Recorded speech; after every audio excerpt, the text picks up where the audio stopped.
How to claim a player of waivers on ESPN Fantasy application. First of all, launch the application and you gotta select your fantasy football team. Now tap on My Team. From there, head to your player section. Now tap on the filters and select on Availability. Then hit back. And then tap on Apply Filters.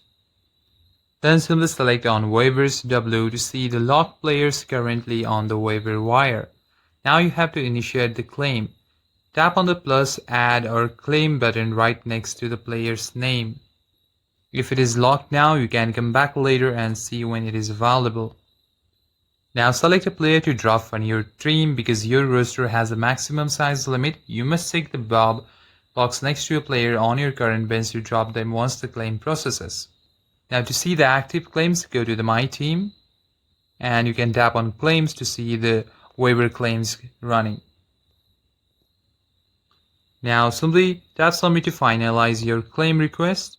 And that's it for this video, guys. If you enjoyed the video, consider give a like and subscribe to the channel. I'll see you in the next one.